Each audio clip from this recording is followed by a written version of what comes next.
This is the Sun City Report. Your host is your fellow Sun City resident, WGN's Orion Samuelson. Welcome back to our spring edition of Sun City Report. We hear a great deal about neighborhoods in Sun City. Some very active, some maybe not so active. But today we're going to talk to Carl Falsgraf. He is involved in the Neighborhood 18, Monarch Ridge. They call it the neighborhood that cares.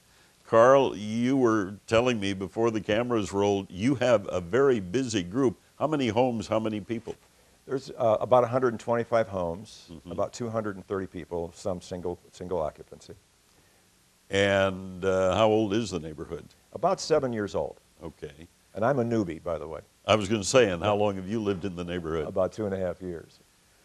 I can't believe all the activities that you have, and I guess my first question is, how do you get people involved in the different programs that you carry out? We've got a very, very committed group of people who are involved in the activities committee.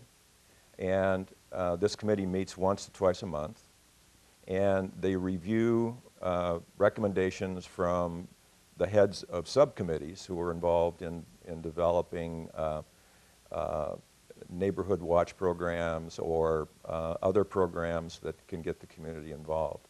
I think most of the communities in Sun City have Friday night drinks on the drive.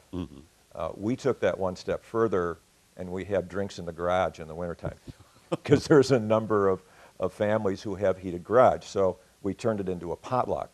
So the women were in the house, the guys were usually in the garage. Hopefully there was a TV there and we were watching some sports. So those types of things get evolved. As a former dairy farmer, I'm pleased to know you were drinking milk. Oh, yes. Yes. Right. Cocktail milk.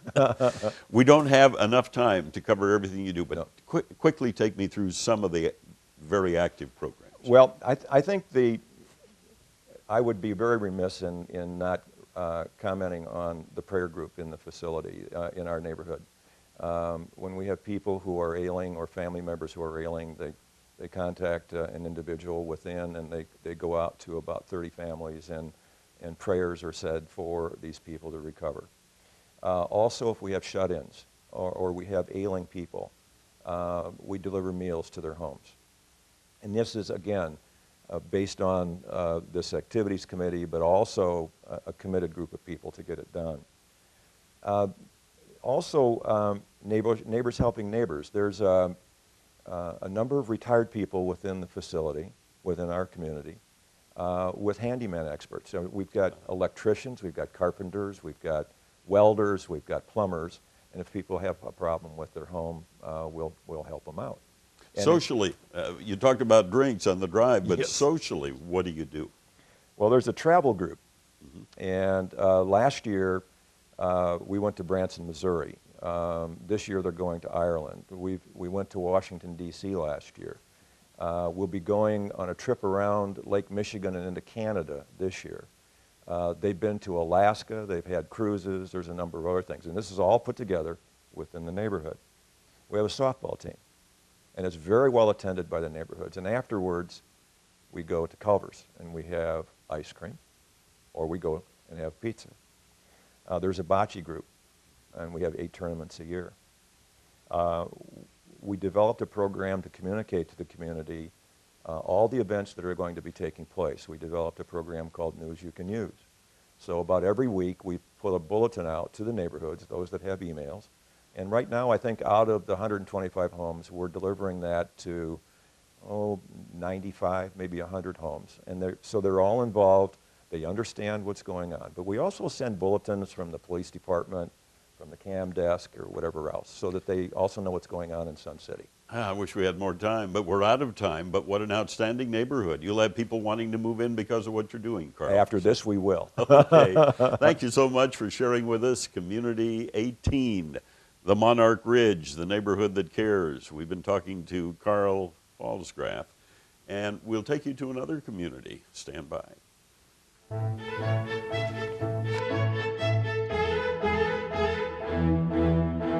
This is the Sun City Report. Your host is your fellow Sun City resident, WGN's Orion Samuelson. Now let's go to Neighborhood 12, where we meet Warren Higgins, another active neighborhood among the many neighborhoods here in Sun City. First of all, Warren, how long have you lived in Neighborhood 12? We've been here 10 years. Oh, you're a veteran. Yes. A veteran in more ways than one. You're a World War II veteran. That's true. As well. How many homes, how many people in your We have neighborhood? 180 homes and something over 300 people. You have a project there that I find fascinating. You call it Buck in a Boot. Buck in the Boot Tell me about it. was originated by Jack Gilhooly, one of our neighbors, who had a heart problem one day and called the fire department, which came over with a fire truck and helped him in his problem. He was so grateful for their intervention that he decided that he wanted to give something back. So he retrieved a buck, rather a boot, from one of the firemen, and he brings it to every meeting that he has in the neighborhood, and we call it the Buck in the Boot. And when you're at the meeting, you can put $1 or whatever change or money you want in the boot. Following each meeting, it's collected, and we put it in the treasury, and on Thanksgiving Day, in Thanksgiving for the help that they've given him, and in Thanksgiving from the whole neighborhood 12 for our fire and police departments in Huntley, we have a Thanksgiving dinner for all of the firemen and the policemen. That's got to be a large group. Yes, it is. Yeah. I can't give you the exact number because it varies depending upon who's on duty and who comes to the party. What a great project. What are some of the other things you do in the neighborhood?